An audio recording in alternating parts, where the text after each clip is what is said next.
This is the farmhouse where I grew up, where my father grew up, where my grandfather grew up, where my great-grandfather grew up.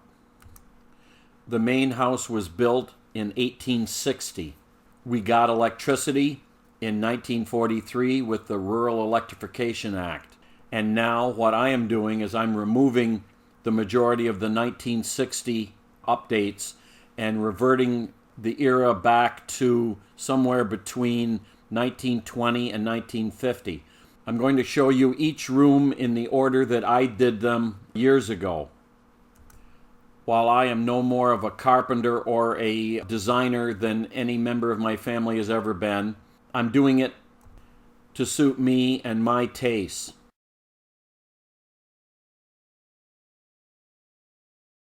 Even though the living room is set in the 1940s, we still want a few of the modern conveniences.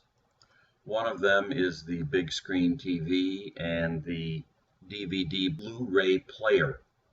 Now, with the DVD and Blu-ray player, you have to have DVDs and Blu-rays. And we needed something to store them in, but we didn't want a modern cabinet, especially one of the ones from China that is made out of sawdust and glue and won't even stand up straight. So we decided to buy an American-made one out of solid oak and then take it and modify it so that it would look roughly period if you didn't look too close and you squinted just right. So we chose this Model 501 from the Woodshed Manufacturing Company in Beaver Creek, Ohio. And we like the way it's built. It's nice and solid and heavy, but the bottom rack is setting right on the floor. So I got the idea to raise it up with some period turned legs and maybe make it look like it always belonged in the living room. So I had a spare chunk of oak threshold that was from the kitchen door. So I cut a couple pieces of that, and as you can see, I pocket screwed it to the sides of the DVD stand. And then at Home Depot, I bought 4 legs and 4 of the brass inserts. And as you can see, I put them in exactly as I did with the Green Ugly back in Chapter 11. And with the legs screwed onto the pieces of oak, this is what we had. And standing upright on these legs, it gives us some height and it doesn't look too bad. Now, if you notice, we bought this particular unit unfinished because we didn't like any of the factory finishes.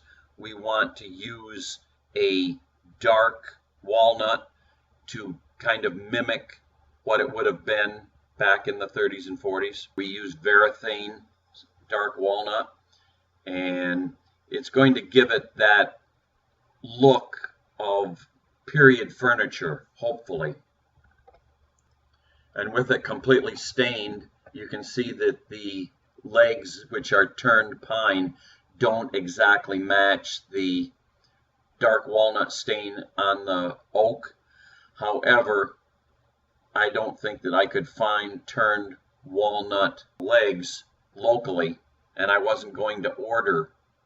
I just wanted to get this thing assembled and the DVDs out of their protective cases and up on the dowels.